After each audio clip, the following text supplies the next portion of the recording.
ಶರಣಬಸಪ್ಪ ಗುಡಿಮನಿ ಅವರಿಗೆ ಸನ್ಮಾನ. ಗೌರಿಗುಡಿ ಓಣಿಯ ವೀರಶೈವ ಸಮಾಜದ ಉಪಾಧ್ಯಕ್ಷರಾದ ಶರಣಬಸಪ್ಪ ಗುಡಿಮನಿ ಅವರು ಗದಗ ಜಿಲ್ಲಾ ಚೇಂಬರ್ ಆಫ್ ಕಾಮರ್ಸ್ ಅಧ್ಯಕ್ಷರಾಗಿ ಆಯ್ಕೆಯಾಗಿದ್ದಕ್ಕೆ ಅವರನ್ನು ಸನ್ಮಾನಿಸಲಾಯಿತು.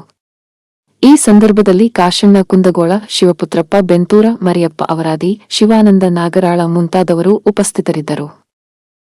ದತ್ತಿ ಉಪನ್ಯಾಸ ಕಾರ್ಯಕ್ರಮ ನಗರದ ತೋಂಟದ ಸಿದ್ದಲಿಂಗ ಶ್ರೀಗಳ ಕನ್ನಡ ಭವನದಲ್ಲಿ ಕಸಾಪ ವತಿಯಿಂದ ದಿ ಗಿರೋಸ ಬದಿ ಇವರ ಸ್ಮರಣಾರ್ಥ ದತ್ತಿ ಉಪನ್ಯಾಸ ಜರುಗಿತು. ಎಚ್.ಎನ್. ಕಾಳೆ ಇವರು ಕನ್ನಡ ಸಾಹಿತ್ಯಕ್ಕೆ ಚಂದ್ರಶೇಖರ ಕಂಬಾರ ಅವರ ಕೊಡುಗೆ ಕುರಿತು ಉಪನ್ಯಾಸ ನೀಡಿದರು. ದತ್ತಿ ದಾನಿಗಳಾದ ರತ್ನ ಗಿರೋಸ ಬದಿಯವರು ಜೀವನದಲ್ಲಿ ತಂದೆ ತಾಯಿಗಳ ಮಹತ್ವದ ಕುರಿತು ಮಾತನಾಡಿದರು. ಕಿಶೋರಬಾಬು ನಾಗರಕಟಿ ಸ್ವಾಗತಿಸಿರು. ಡಿ.ಎಸ್. ಬಾಪುರಿ ವಂದಿಸಿದರು.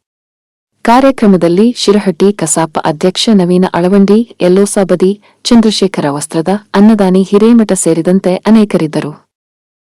ಕನೇರಿ ಶ್ರೀಗಳ ಹೇಳಿಕೆ. ಅಸಾಂವಿಧಾನಿಕ ಡಾ. ತೋಂಟದ ಶ್ರೀಗಳು ಇತ್ತೀಚೆಗೆ ಮಹಾರಾಷ್ಟ್ರ ಜತ್ ತಾಲೂಕಿನ ಬೇಲೂರ ಗ್ರಾಮದ ಸಮಾರಂಭದಲ್ಲಿ ಕನೇರಿ ಮಠದ ಅದೃಶ್ಯ ಕಾಡಸಿದ್ದೇಶ್ವರ ಸ್ವಾಮಿಗಳು ಲಿಂಗಾಯತ ಮಠಾಧಿಪತಿಗಳನ್ನು ಅಸಾಂವಿಧಾನಿಕ ಪದಗಳಲ್ಲಿ ನಿಂದಿಸಿರುವುದು ಖಂಡನಾರ್ಹವಾಗಿದೆ ಎಂದು ಡಾ. ತೋಂಟದ ಸಿದ್ದರಾಮ ಮಹಾಸ್ವಾಮಿಗಳು ತಿಳಿಸಿದ್ದಾರೆ.